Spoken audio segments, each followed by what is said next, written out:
Let's start off the 11 a.m. kickoff out in Nashville. LSU Vandy. Vandy going into this one.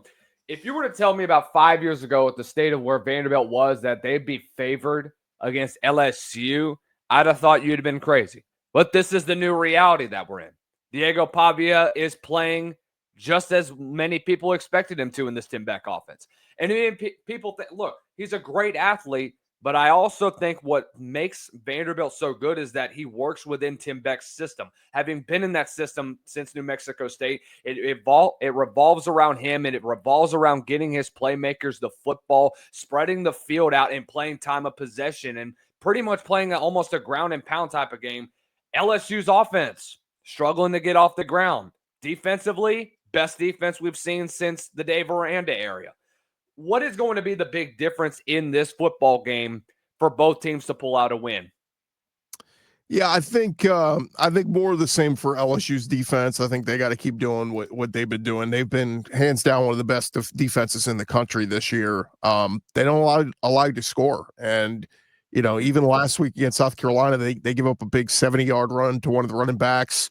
They for the most part kept Lenore Sellers in check, and they didn't allow them to find the end zone. And so that's the most encouraging thing if you're LSU is keeping teams out of the end zone. And that was the hallmark of Alabama and Georgia for so many years when they had those great defenses. Now the offense is still super talented on paper for LSU. They just haven't put it all together. But the reason why you still have to buy LSU as a national championship contender is because there's that possibility that they do have that day where they put it all together on offense. I thought last week they moved the ball on South Carolina pretty well. They just had 3 red zone turnovers that cost them. Juwan Johnson fumbled at the 1-yard line as he's going in to score. And then Garrett Nussmeier threw 2 red zone interceptions that, were boneheaded mistakes on his part. But again, if he cuts those out, LSU would have won by 30 last week against South Carolina. So, and some people said, oh, you can't take those away. No, I get it. They only won by 10, but they could have that game. They're knocking on the door. If they have that breakout game on Saturday against Vanderbilt, I think, God, everybody's going to be hopping on them to beat A&M the next week in Baton Rouge. So, this is a big game for LSU. It's a big game for Vanderbilt, but I'll put it this way. Everybody in that Vanderbilt locker room and building thinks they came into the season thinking we can play for a national championship. Nobody on the outside thinks that. They thought Vanderbilt, great story last year. Let's see if they can repeat it. I mean, what was their over-under win total? I think this year was like 4.5 still. Like, people thought Vandy was going to come back down to earth.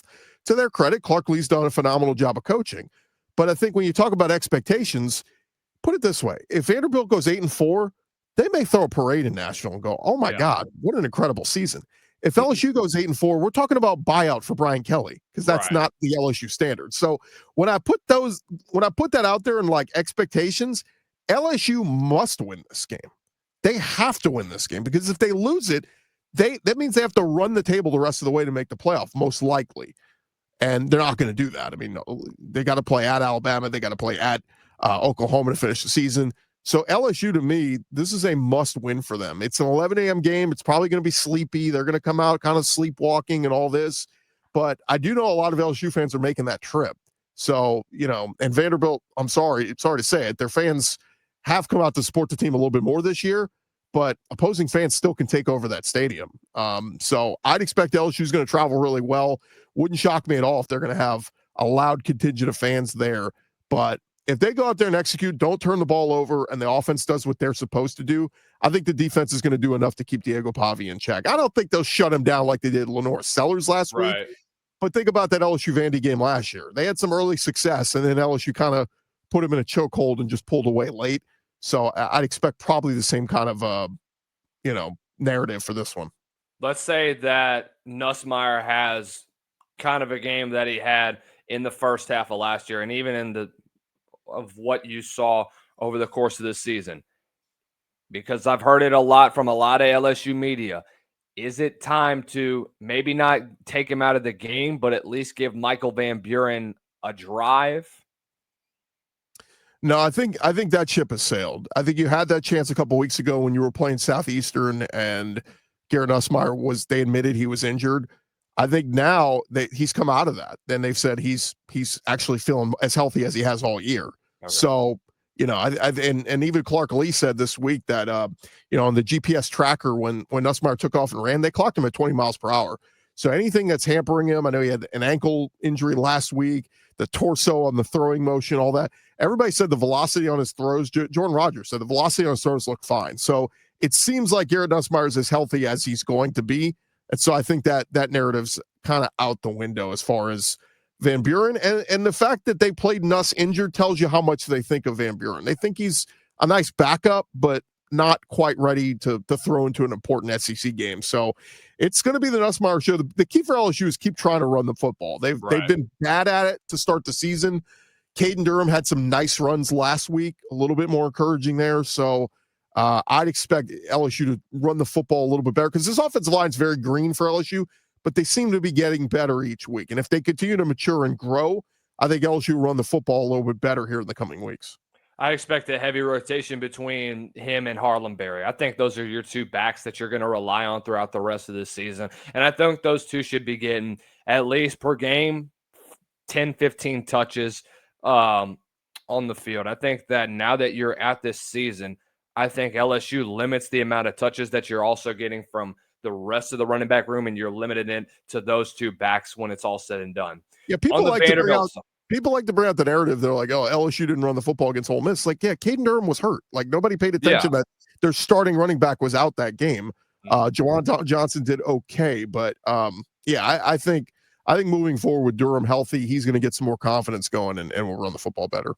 On the Vanderbilt side of things, everybody knows about Diego Pavia, but you also can't forget about the rest of the core. You talk about Eli Stowers, who I think could end up being a top 10 tight end in this year's draft class, maybe even a top 5 guy. You talk about Cedric Alexander, who, in my opinion, hasn't really gotten enough attention as a running back in the SEC, knowing what he's been able to do with the football and knowing how effective that he has been. He's been able to break off a couple of big runs. You saw what he did a couple weeks ago against Alabama. Who do you think is the X factor, though, going into this football game for both sides? Yeah, I mean, for Vanderbilt, if they can be balanced, I mean, look, Pavia gets all the headlines, but Cedric Alexander's a guy I like since he stepped foot on campus there at Vanderbilt. I think he's a really good running back. He's had some really nice moments this year. He's got over 300 yards rushing, 5 rushing touchdowns. So to me, I'm looking at Cedric Alexander. All the attention is going to be on Pavia. But if LSU is worried about, the passing game, worried about where Pavia is going, I think if they just turn around and hand the ball off to Cedric Alexander and he's getting a push and getting 4 or 5 yards a touch, I think they ride him and play ball control, keep the ball out of the offense of LSU. It's kind of what Ole Miss did a little bit. They had some long sustained drives where LSU's defense, bend but don't break that day. Ole Miss just capitalized. They got 2 good drives right before halftime and built up a double-digit lead, and it ended up being enough to beat LSU. So I'm wondering if Vandy's kind of looking at that saying, look, we don't need the big 87-yard play. We need those long, sustained 13 plays, 80 yards, those kind of long, sustained drives to eat up clock, keep the ball out of LSU's hands. And I think that's what they think is going to be their success. And Cedric Alexander can be a reason why they do that. Vanderbilt top 50 in the country in time of possession. LSU 57th in the nation, both averaging just over 30 minutes of ball control in a game.